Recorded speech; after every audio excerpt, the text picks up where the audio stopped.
33番。せっかくなのに。34番。それは残念でしたね。それは残念だったね。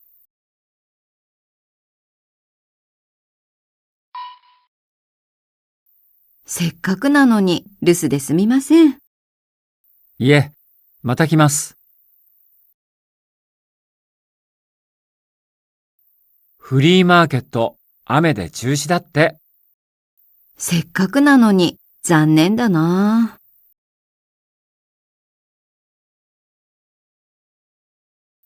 せっかくなのに都合が悪くていけません。いいよ、気にしないで。せっかくの日曜日なのに出かけないの？この雨だからね。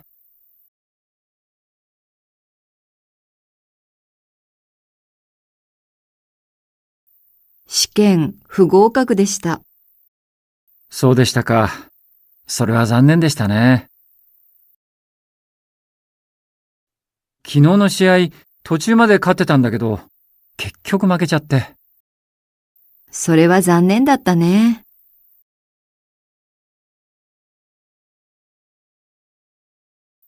会場で先生に会えるかと思ったけど、会えませんでした。それは残念でしたね。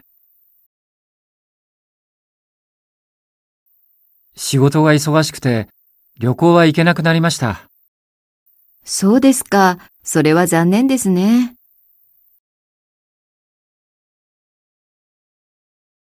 この店お気に入りだったんだけど、来月閉店なんです。それは残念ですね。35番。それはまずいよ。それはまずいよ。36番。そんなことないです。そんなことないですよ。ちょっと遅れるかもしれない。それはまずいよ。今日初めて会うんでしょ？彼女に可愛くないって言ったら機嫌悪くなっちゃって。それはまずいよ。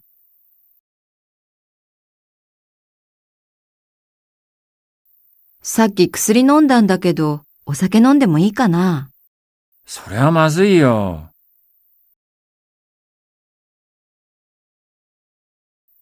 そのこと、まだ部長に言ってないんです。それはまずいですね。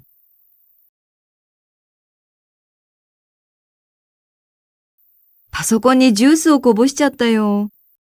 それはまずいんじゃない？ちゃんと拭いた？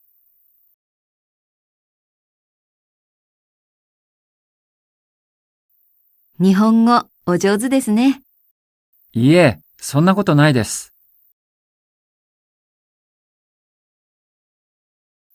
私、字が下手なんですよね。そんなことないですよ。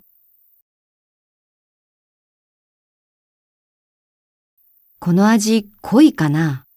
そんなことないよ。美味しいよ。